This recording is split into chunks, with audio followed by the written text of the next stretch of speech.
learned chapter 2, chapter 3, chapter 4. We learned in these chapters how to calculate reaction, how to determine the internal forces in trusses, and how to draw shear force diagram, bending moment diagram for beams and the frames. And we covered all of this stuff in exam number 1. During these courses, these chapters, we learned also we have stable structure, unstable structure. If your structure is stable, you can be determinate or indeterminate based on what is the relationship between equations and unknowns. Also, all of these chapters, we're talking about determinate structure, stable and determinate structure. What you mean? Yes, we have unknowns, reactions. We have an equation. We can solve this equation to get our unknowns. So number of equation equal number of unknowns. So we can solve our problem to get reaction and then get the internal forces in trusses and draw the internal forces in beams and the frames. Then, after spring break or just before spring break, we started a new topic, very interesting topic. It's talking about moving load. This chapter, chapter number 6, related mainly to bridge engineer. You have beam and you have moving load, truck, or uniform distributed load.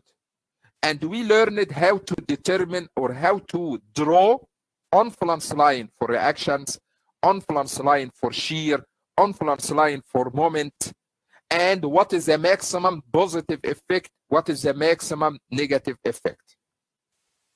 Also, this chapter is talking about determinate structure.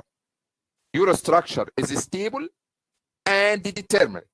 We have number of reactions, we have number of equations, both of them are equal. Then we started in chapter 9, 8, and 9, a new topic also. Deflection. If you have a beam, for example, or truss, and give a load, I told you, hey, this beam or this structure or this truss will deform. This point will move down a little bit. This point will displace a little bit. How much? I can determine the deflection or rotation for any joint or any point on beams or trusses using, we learned 3 methods. The first one, double integration method. The second one, conjugate beam method. The third one, virtual work method. And virtual work mainly for trusses. Okay? Also, all of these topics for deflection related to stable structure and determinate. For example, for double integration, we can solve for reaction. For conjugate beam, we can solve for reaction. Even for virtual work, we can solve for reaction. If you can solve for reaction, your structure is still determinate because number of equation equal number of unknowns. Any questions so far? I'm trying to remind you what you learned during this course. First 3 chapters, basics. For determinate structure, we learned reaction, internal forces in truss, how to determine internal forces in beams and the frames. Then we covered a new topic, very interesting topic, influence line, related to bridge engineer. You have moving load. Then we talked about deflection. Your structure will deform under the effect of the given load. And we learned 3 topics. Finally, we need to talk a little bit about stable structure but indeterminate. Indeterminate means number of unknowns, number of reactions greater than number of equations. Mathematically, if number of unknowns greater than number of equations, I cannot solve. I cannot solve for all of these unknowns. All of these reactions, I cannot get them. Once you cannot solve for reaction, I cannot solve my truss. I cannot draw normal force, shear force, or bending moment, because the first step in these chapters to determine reaction. Once you cannot calculate reaction, you cannot solve the structure. So our new topics in these 2 weeks, we are talking about indeterminate structure. We have 3 main methods. The first one called consistent deformation method, slope deflection method, and moment distribution. Actually, we don't have enough time, so we will not cover this method. I will cover only 2 methods. The first one called consistent deformation method, and we will use this method to solve for indeterminate trusses. I know this is bad news for some students, because at this moment, until this moment, they cannot solve trusses. I have a student until this moment cannot solve trusses. I have bad news for them. We have a new method called consistent deformation method, will be used to solve stable indeterminate trusses. And the second method called the slope deflection method will be used to solve indeterminate beams and frames. This method is very important. You need to learn it for your professional engineer exam. Slope deflection. Okay? Probably you can expect one problem in that method in your exam. So once we are done with this method and this method for indeterminate structure, we are done with this course. Any questions so far? Any questions so far? It's very important to summarize what we learned in this course to understand what's going on. Any questions so far?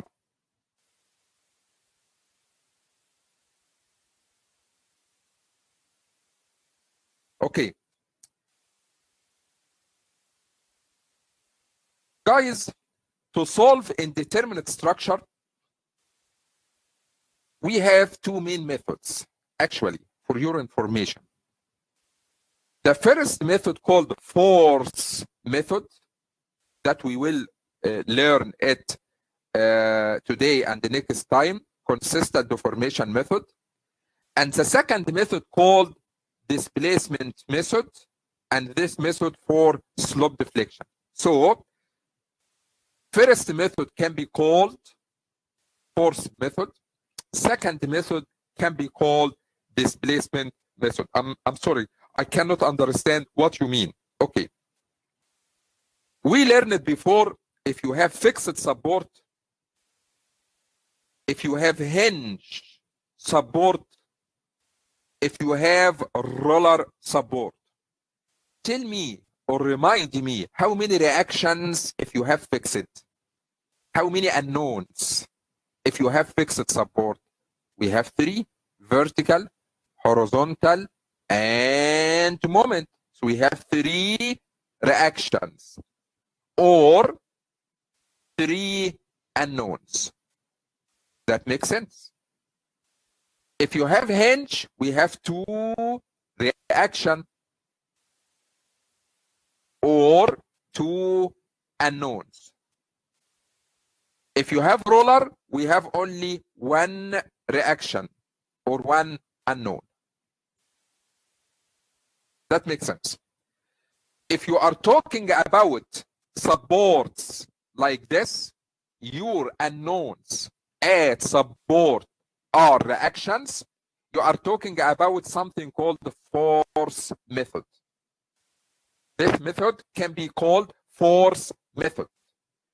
But sometimes if you have fixed support, if you have hinge support, if you have roller support. If you have fixed, this fixed will not move, will not rotate. So we don't have no unknowns. I'm sorry. If you have hinge, we have one unknown, which is theta. If you have roller, we have two unknowns, theta and delta. What you mean by theta and delta? What you mean by number of unknowns here? The number of unknowns for displacement method is rotation theta or displacement delta. So if you have fixed, ask yourself, fixed can move? No. Can rotate? No. We learned it in double integration, theta at fixed equals 0. So at fixed, we don't have theta, we don't have delta, we don't have unknowns. At hinge, no, we have theta. Theta here not equal 0, but delta equals 0. Displacement or deflection equals 0. So we have only one unknown, rotation. If you have roller, this roller can move horizontally, can rotate, so we have delta and theta, so we have two unknowns. So if you are talking about supports like this, we are talking about rotation and the displacement, you are talking about displacement method. If you are talking about supports related to reaction, how many reactions do you have at these supports? You are talking about force method. It's very important to understand. We have two main methods. One called force methods. You are talking about reactions. Your unknowns are reaction. Primary unknowns are forces, reactions. Displacement method, primary unknowns are displacement and rotation.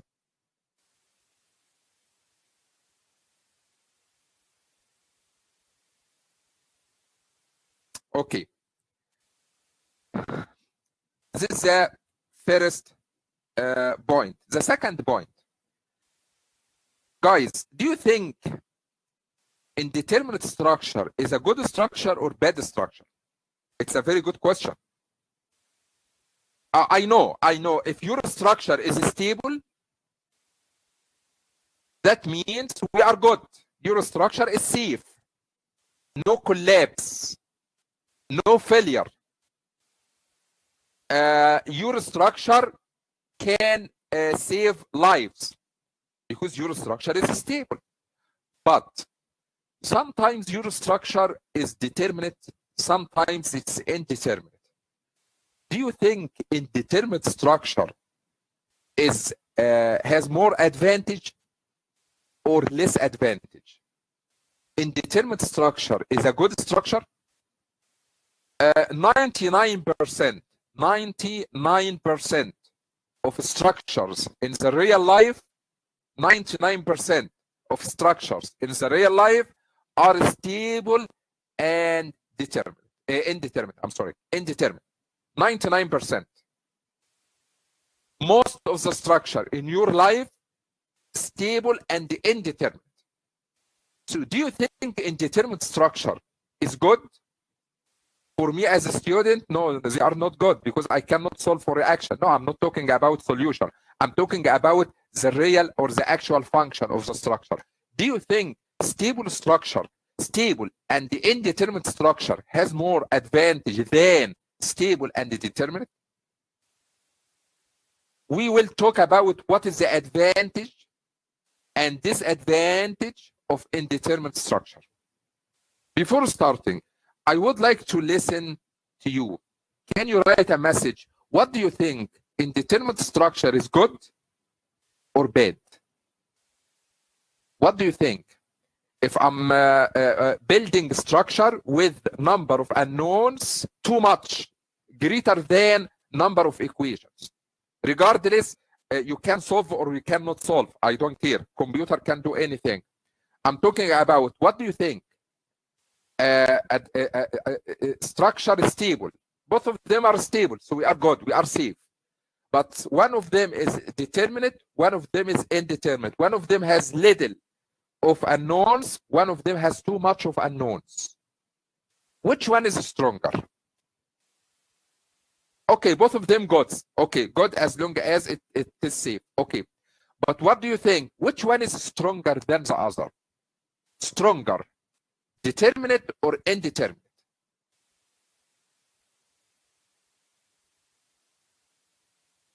Which one is stronger, determinate or indeterminate?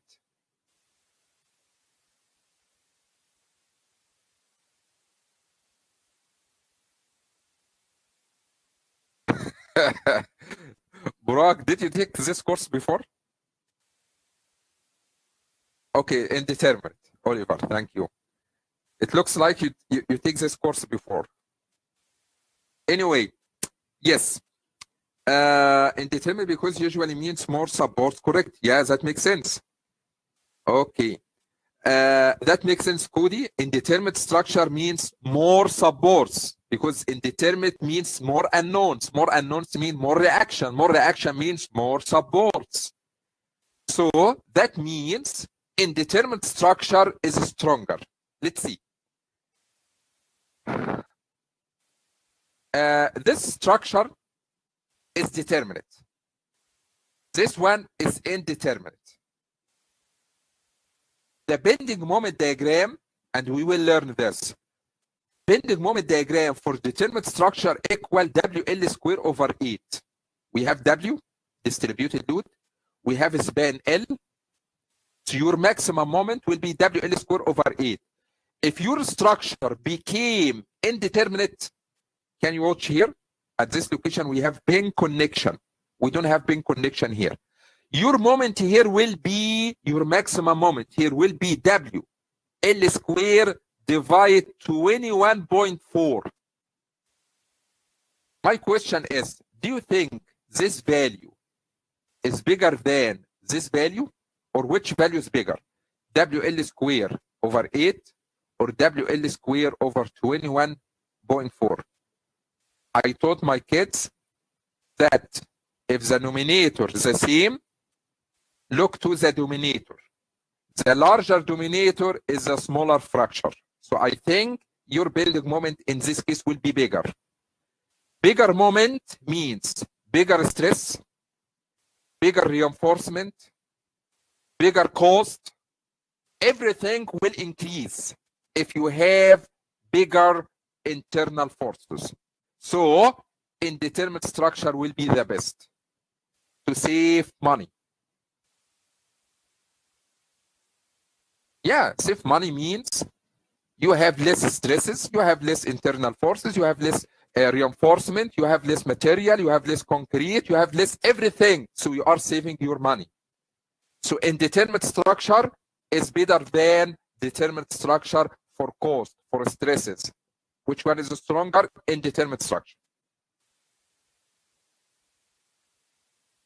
For deflection, if this beam is alone and you have W distributed load, we can expect deflection here equal 5 WL to power 4 divide 384 EI. If this beam is 1 unit, we don't have pin connection, I believe deflection at the same location will be smaller, this value, 2.1. So what do you think? This one is 5 WL to power 4 divide 384 EI. This one 2.1 W to L to power 4 divide 384 EI. So I believe this deflection is smaller than this one. So if you have indeterminate structure, deflection will be less than the determinate structure. That means more stronger. That means greater stiffness for indeterminate structure. One more thing, which is very important. Like Burak said, hey guys, previously we have support here. Previously, we have support here. I have question. This beam is alone, and this beam is alone, and we have here something called pin connection or something like this. What do you think if this support is removed? We have a car accident, and the car hit the support, and we have failure in support. What do you think about this beam and this beam? I expect collapse. Actually, I expect collapse. But if you have removal of this support in this case, I believe this beam is one unit and will remain one unit supported by this support and this support. So if you lost some of your reactions for any reason, your indeterminate structure will remain stable, but determinate structure will collapse. So for any reason, we can expect sometimes we have settlement, sometimes we have flooding. This flooding can cause collapse of one of the support for the bridge. So if you have removal of any support, your indeterminate structure will remain stable, will remain good.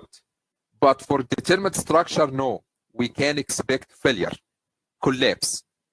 So we have advantage, we have advantage, we have advantage. Less cost, more stronger, more stiffness, and more stability due to any accident cause removal of any supports. As you see here, after removal of this support, we can expect failure. But after removal of this support, no, your structure is still good and supported by this one and this one. Anybody can expect any disadvantage? So anything in the life has advantage and disadvantage. We talked about advantage. Do you think we have disadvantage for indeterminate structure? Any answer? What is the disadvantage? What do you think? Tell me one or two.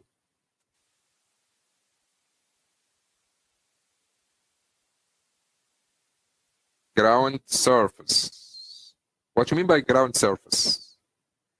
What is your question again? Sorry. Okay. What is or what are the disadvantage of indeterminate structure? Anything in the real life has advantage and disadvantage. We talked about advantage. What are or what do you expect about the disadvantage of indeterminate structure? If there is damage, then it will on the entire member as opposed to only. Oh, good answer. Good answer. And steady soil. Perfect. Yeah. The first one. Hey guys, we don't have removal of support. No, we have settlement. What do you mean by settlement? Sometimes you will learn this in the soil mechanics next year with Dr. O. We have something called consolidation. What do you mean by consolidation? If you have sand or settlement, or you have clay, this sand layer or clay layer has soil and water. We have ground water table at this here. For any reason during the summer, we don't have rainfall. So here is the bridge support, and here is the bridge beam. We don't have rainfall during the summer. The weather is hot. So we can expect this water table will be dropped. That means at this location, the void in the soil is filled with water. Once the water is gone, and we have concentrated load here, and we have air or void between particles of soil, we can expect settlement of the soil. Settlement. If this ground surface settled down, this support will move down. If this support move down, what will happen for the bridge? Actually, if your bridge is 2 units, nothing will happen. Just new shape or new position of this beam looks like this, and this beam looks like this.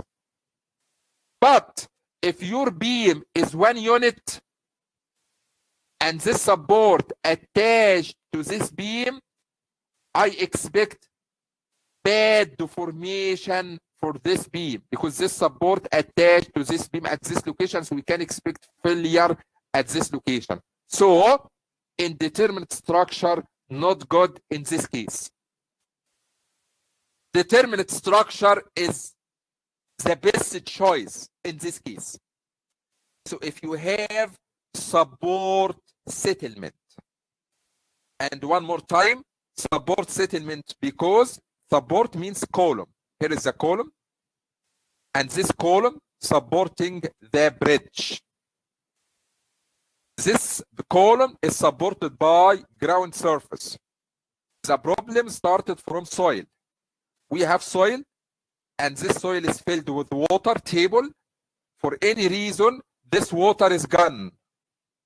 So we have concentrated load on soil, and your water is gone, so we have voids, so we can expect compressive. We have expect compression of the soil particles, so we can expect settlement. So this support will move down with this column. If your beam is 2 units like this, nothing will happen. Something like this and something like this. I'm talking about very, very, very little settlement, something about 1 centimeter or 1 inch maximum. It's nothing, you know. But if your beam is 1 unit, no, we can expect damage at this location. This is a disadvantage for indeterminate structure. Effect of settlement. Effect of temperature. Yeah, what will happen if you have bridge like this? This bridge is hinged, and fixed. We have a change of temperature during the day, during the summer. We have high rise in temperature, 100 Fahrenheit. What do you think about this bridge? What will happen if you have high rise of temperature? What will happen? This bridge would like to expand.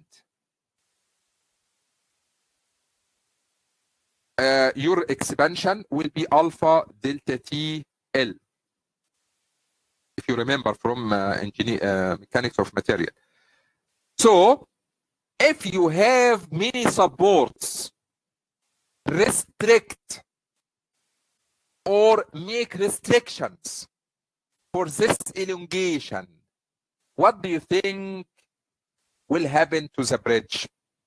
We can expect failure, because this end would like to expand, but you have support, prevent, restrict this elongation, so we can expect failure at this location. But if you have a beam with only 2 supports, 1 hinge and 1 roller, and we have increase in temperature, what will happen? Nothing. This bridge can expand smoothly, because this roller allow for any horizontal movement. If you didn't prevent, if you didn't restrict the elongation, this beam is still okay, still good. So if you have effect of temperature change, determinate structure are better than indeterminate structure.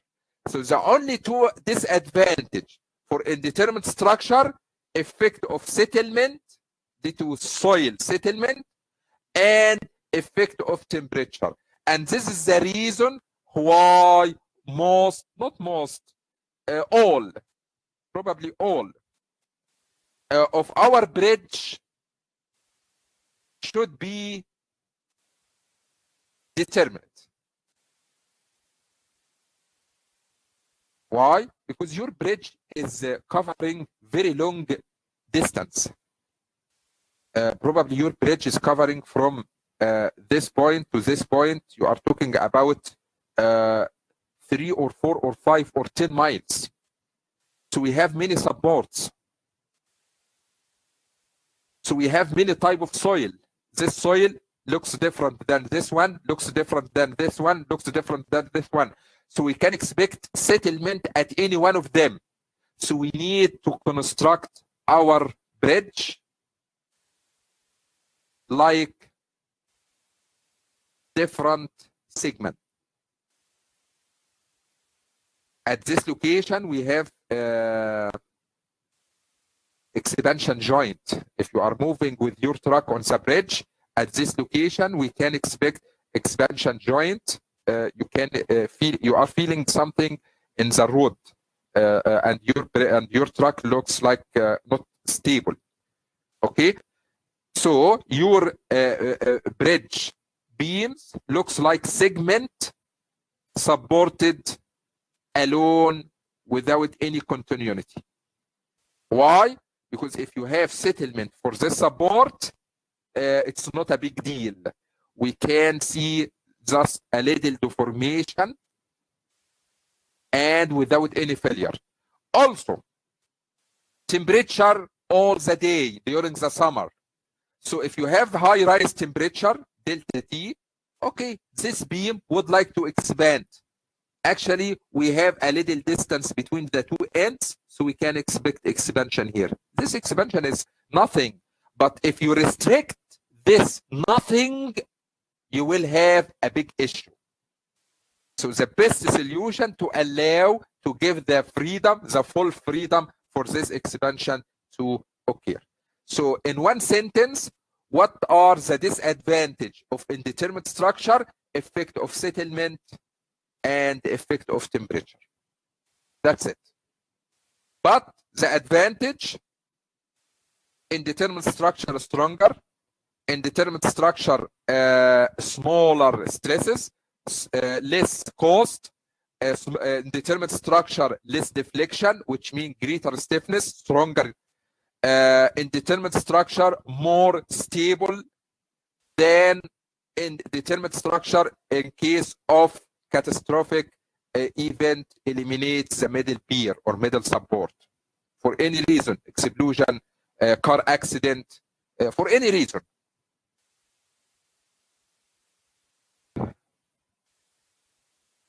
Any questions so far? Any question so far? Yes, yes, Brock.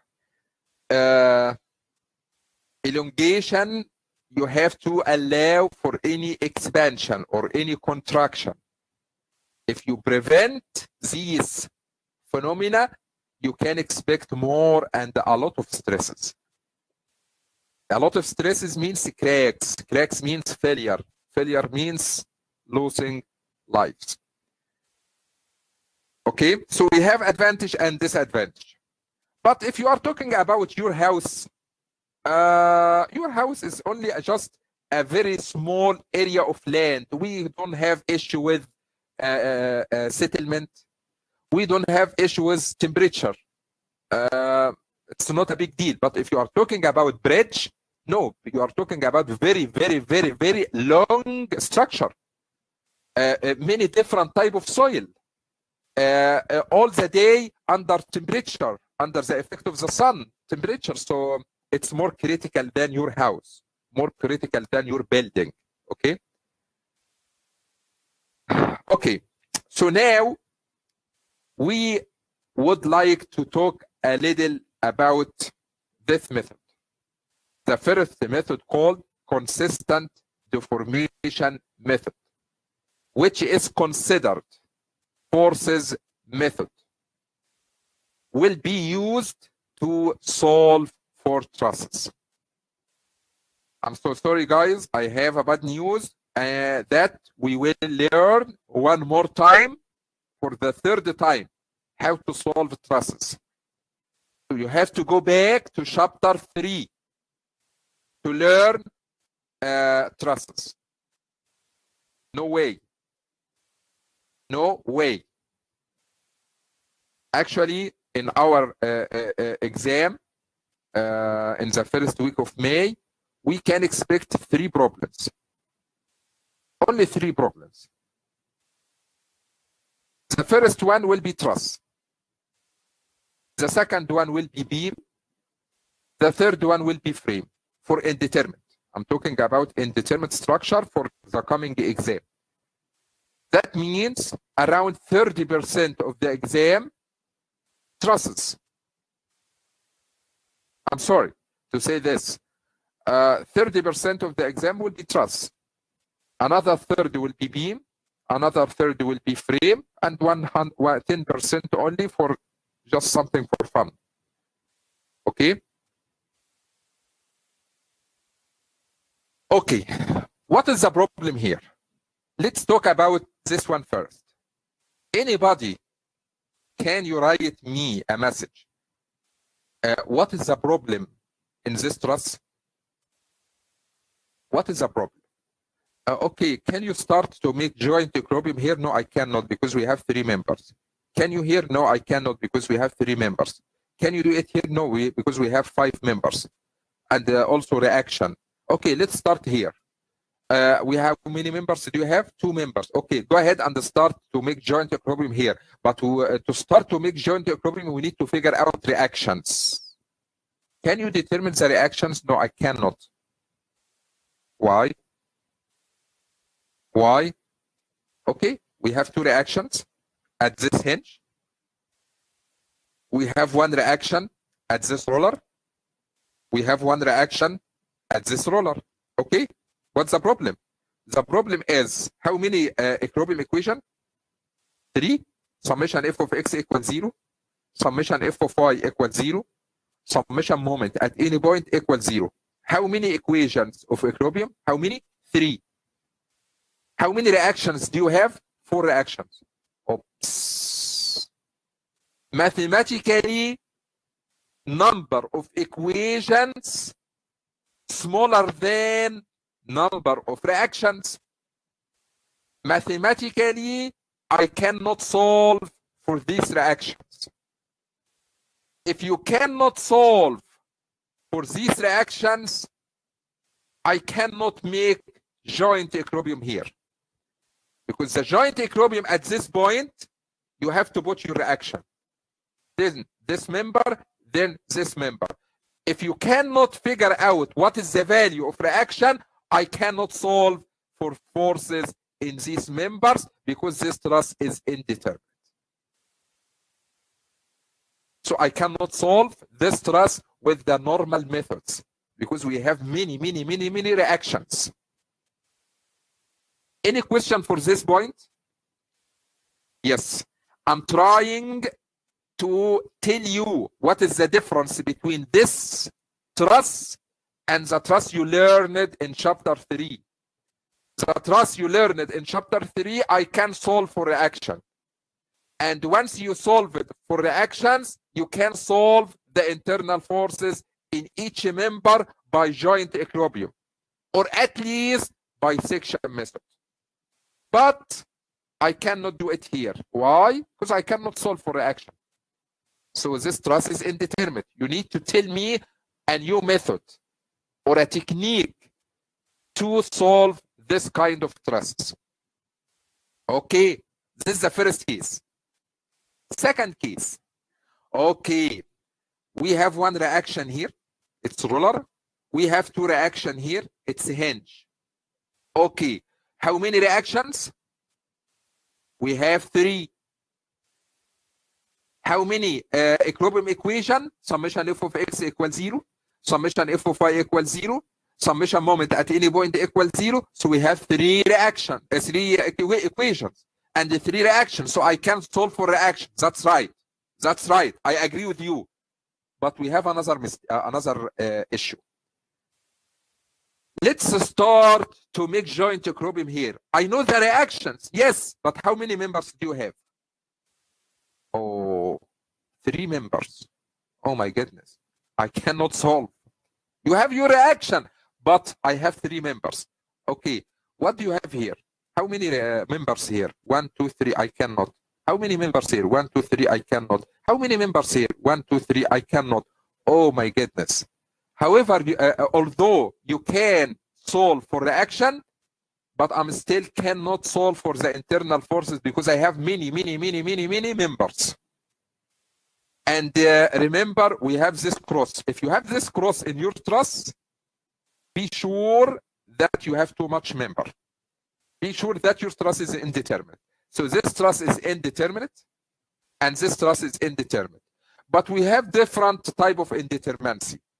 This truss can be called externally indeterminate. But this truss can be called internally indeterminate. What you mean by externally and internally? Both of them are indeterminate. Both of them has too much unknowns. But the only difference, if your extra unknowns in reactions, this truss can be called external. If your extra unknowns in members, I can call this truss internally. Sometimes you trust both of them, externally and internally. It's a very big problem. If you have this cross and this cross, and you have many supports, that means if you can count indeterminacy, I can tell you this truss is internally and externally indeterminate. Why internally? Because we have this cross. Because we have this cross. Why externally? Because we have many reactions. Because 3 is enough. 3 reactions are enough. So if you have 4, if you have 5, if you have 6 reactions, they are extra. So if your extra unknowns in reactions, because 3 reactions are enough. If you have more than 3, then we have extra unknowns, and then we can call it externally indeterminate. Here we have 3 reactions, which are enough.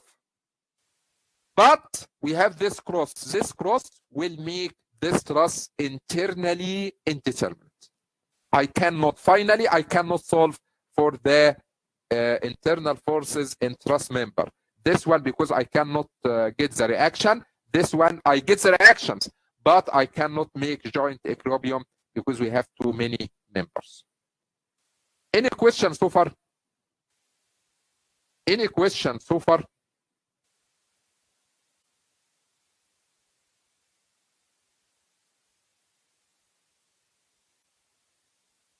We need to understand. We need to understand what's going on.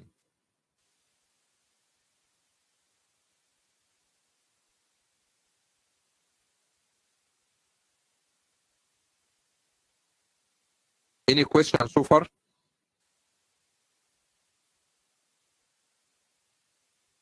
Okay.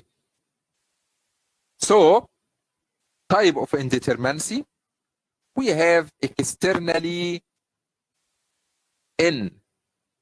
indeterminate truss, and we have internally indeterminate truss. What is the main difference? Here you go. For this truss, we don't have crosses, but we have this reaction, and the 2 reactions. So we have 4 reactions. However, 3 only are enough. That means we have extra reactions. That means your structure is externally indeterminate. For this one, we have only three reactions. Three reactions, which are enough and good. But we have this cross members means two extra members. One only enough. This diagonal, only one is enough. One diagonal is enough, but both of them is too much. So we have indeterminate truss, but this one can be called internally inside the structure.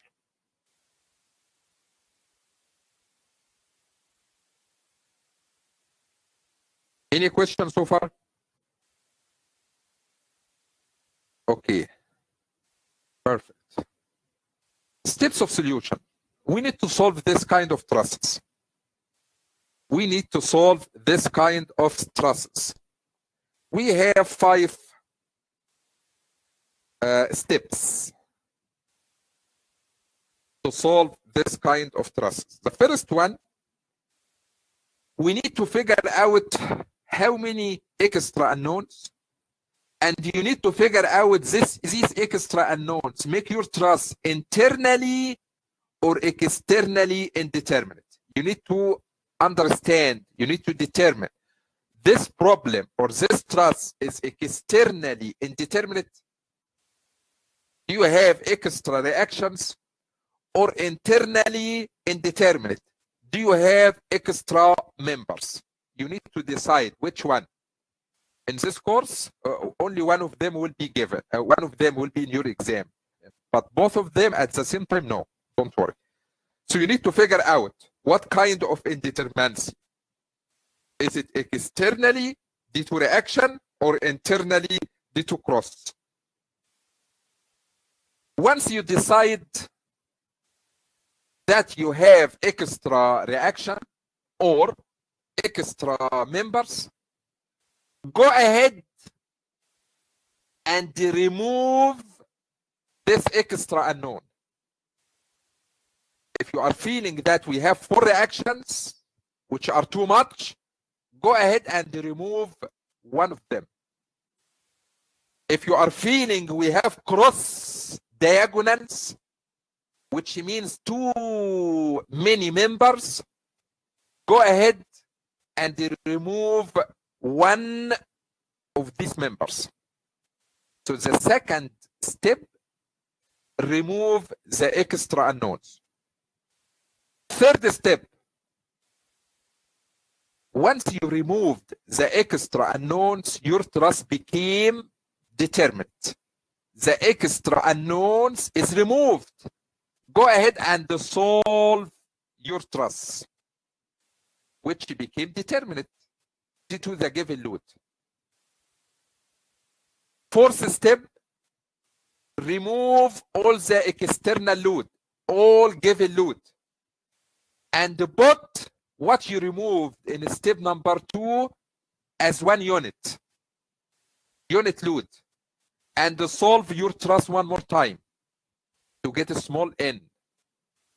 Once you get capital N and the small n, go ahead and apply this compatibility equation, delta 1 node plus this unknown r, delta 1 1 equals 0, delta 1 node equals summation small n times capital N times L over EE, and delta 1 1 equals summation n small n square L over EA, and these compatibility equation and these values will be done using a table.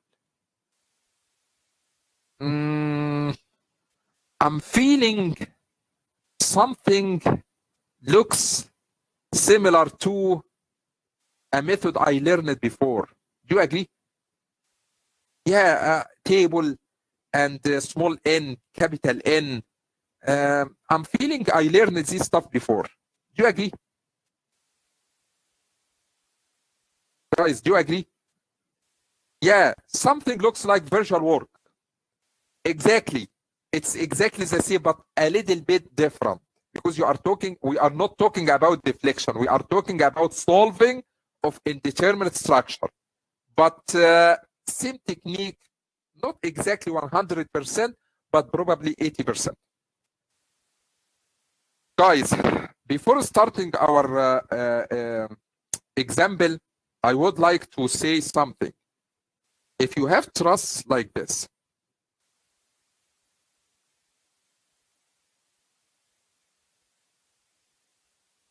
we have hinge, we have roller, we have roller, and we have truss like this.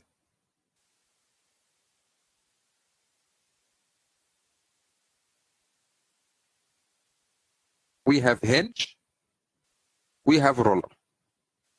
I need to figure out something. This truss is indeterminate. This truss is indeterminate. But we have two different types of indeterminacy. This one, externally or internally. What do you think? This truss. Is it externally indeterminate or internally indeterminate? Actually, you can answer this question in less than 1 second. Ask yourself one question. Do you have cross? Do you have cross diagonal like this in this truss? If your answer no, this truss will be externally. Your issue with the reaction. Answer the question. Do you have cross in this truss? Do you have cross like this? If your answer is yes, this one will be internally. Indeterminate. Okay? Okay? Okay. That means we have issue with reactions in this truss. For this one, we have issue with members. How many reactions do you have here? 4. 1, 2, 3, 4. 3 reactions are enough. Can you tell me how can I remove this extra reaction? Because the second step, we need to remove the extra unknowns. 3 reactions are enough, but we have 4 reactions. So what should I do? Okay, we have 2 options. Actually, I will keep this hinge. One of the solution, I will keep this roller and I remove this one. Or another student will say, hey, no. I will keep this one and I remove this roller. Both of them works. We need to remove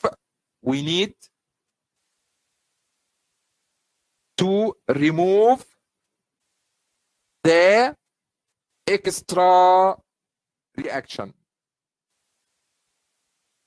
So I need to remove this reaction. That means you removed the roller. If you would like to remove this reaction, that means I removed the roller at this location. But if your truss is internally indeterminate, we have issue with members. So we need to remove the extra member.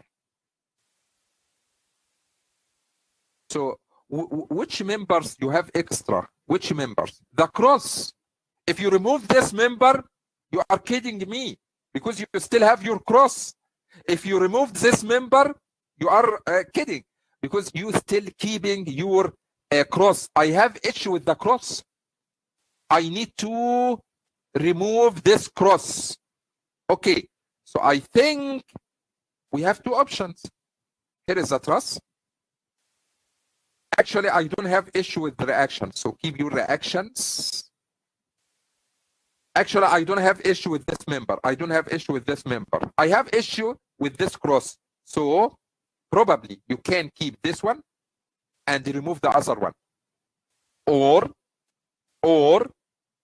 you can keep this one and remove the other one. So we need to remove one of the, oh, I'm sorry. We need to remove the extra members, which is one of the cross members.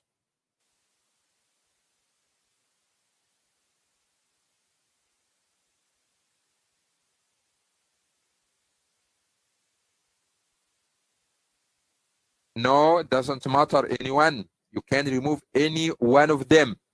But remember, first step in your solution, we need to figure out your truss is externally, you have issue with reactions, or internally, you have issue with members. Once you decide, go ahead, second step, and remove the extra unknowns. In this one, we need to remove one extra reaction. In this one, we need to remove one extra member. It doesn't matter which reaction, it doesn't matter which member. No, but wait. In removing members, you need to remove one of the cross members. Don't remove any other member. Okay? Any questions so far? Any questions so far? Because these two steps are the most important steps. Once you are done with these two steps, probably 50% or 60% of the problem is done. Nothing else, just solving the truss table, put your answer. That's it.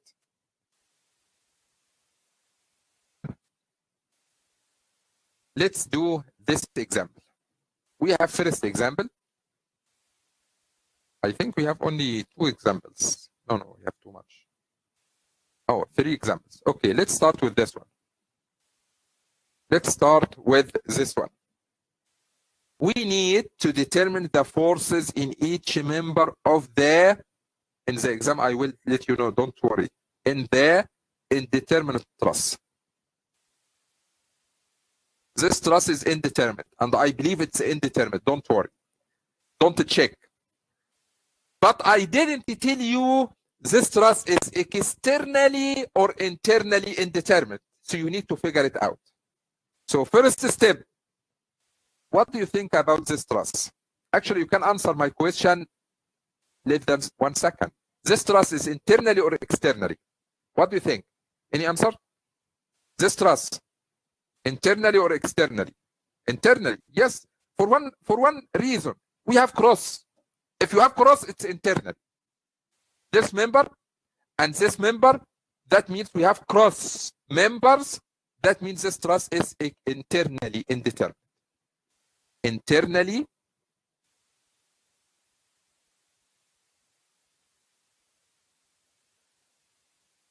indeterminate truss. Why? For one more reasons. Actually, I have one reaction here. It's roller. I have 2 reactions here. It's a hinge. So how many reactions do you have? 3. Yes, and the 3 are enough. No more, no less. That means I don't have issue with reactions. I have issue with members because I have cross. The first step is internally indeterminate. Second step, remove the extra member. So your truss looks like this, or looks like this. I have roller here, and I have hinge here, and I have concentrated load here 8 kip, and the concentrated load here 6 kip. Hey guys, anybody can tell me which member I will remove? It's up to you.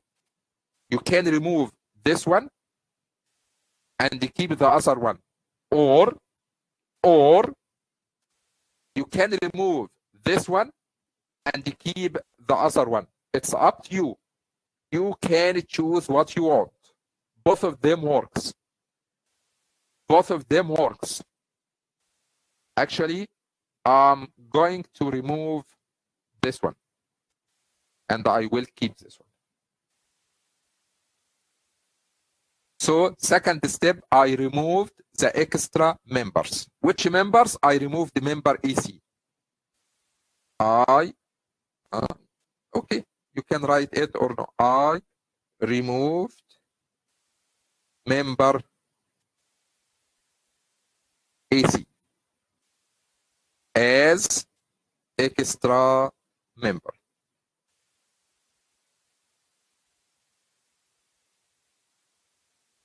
Third step, go ahead and solve the new truss. Yeah, we have new truss. It was a given load.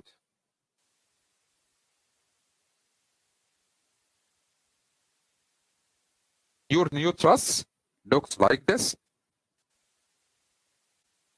Roller, hinge, vertical load here, how much? 8 kip. Horizontal load here, 6 kip. Solve this truss. Okay, go back to chapter 3 and solve this truss. I know it's a bad news for some students, but it's your mistake from the beginning. I believe this reaction, if you apply summation f of x equals 0, summation f of y equals 0, summation moment at any point equals 0, I can figure out this reaction. What is the distance? 4, 3. So I have 8 times 4 plus 6 times 3 divide 3. This one will be 16.67. Right? 3, 4, 3, 4, 8. One more time. 8 times 4 plus 6 times 3. Right, 3. Yes. Minus 6. This reaction will be in this direction, 10.67. And this reaction will be up 8 kip. Once you get your reaction, go ahead and figure out the internal forces in each member. If you make equilibrium here, this joint, we have 8 kip. We have horizontal member, we have vertical member. If you apply summation f of y equals 0, this one will be 8, compression. If you apply summation f of x equals 0, this one will be 0. So this one is 0, this one is compression. Negative 8. Negative means compression. Positive means tension. Okay? Keep going. If you make a joint equilibrium here at this joint, we have horizontal force 6, we have vertical force 8 from the vertical member, we have inclined, we have horizontal member. I believe the inclined one will be in tension, and the horizontal one will be in compression. This one will be in compression, this one will be in tension. This one in tension will be 13.33, and the horizontal one will be 16.67. So this one will be under compression 16.67. That makes sense. This one will be under tension 13.33. This member will be 0 if you apply joint equilibrium here. Okay, I solved the new truss due to the given load, and these internal forces can be called capital N.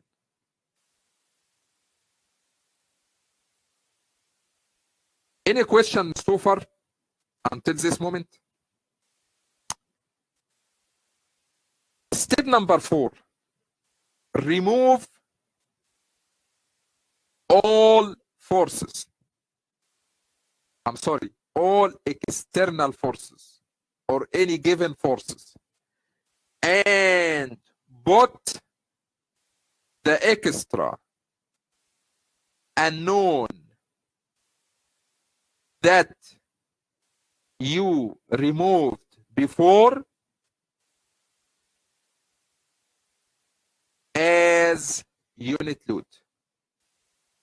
I'm sorry, I cannot understand. Okay, here is the truss. Here is the truss.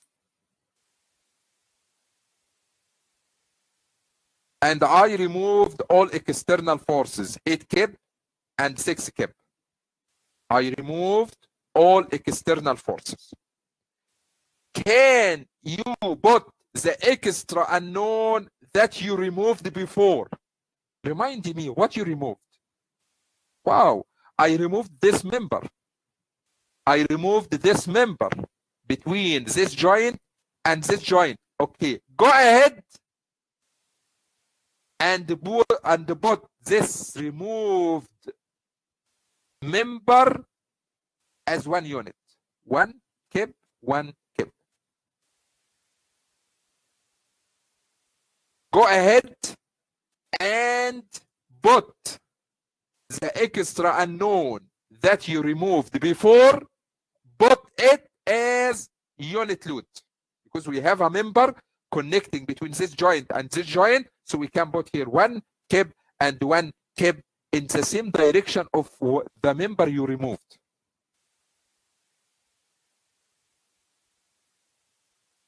Go ahead and solve this truss one more time. Summation f of x equals 0, summation f of y equals 0, summation moment at any point equals 0 to figure out your reaction. Then go ahead and apply joint equilibrium. If you did this, you can find this one will be under compression, this one will be under compression. These forces will be 1 times 0.8. This one will be negative 0.8. This one will be negative 0.6. This one will be negative 0.8. This one will be negative 0.6. These internal forces due to the unit load can be called small n.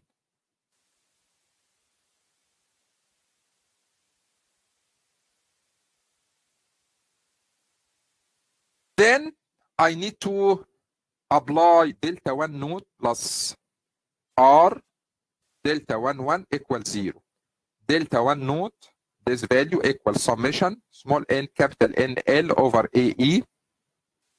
Delta 1 1 equals summation n small n square L over AE. So we need to set up a table. First column in this table, members. Go ahead and put your members. L, length of each member. Capital N, what is the internal forces in each member? Capital N. Small n. And finally, I need to set up a new column. The first column, this term. Small n times capital N times L.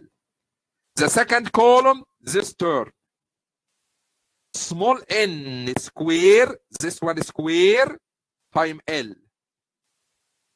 And get summation, and get your summation. Once you get some summation, put your values here to figure out the extra unknowns. And I will continue next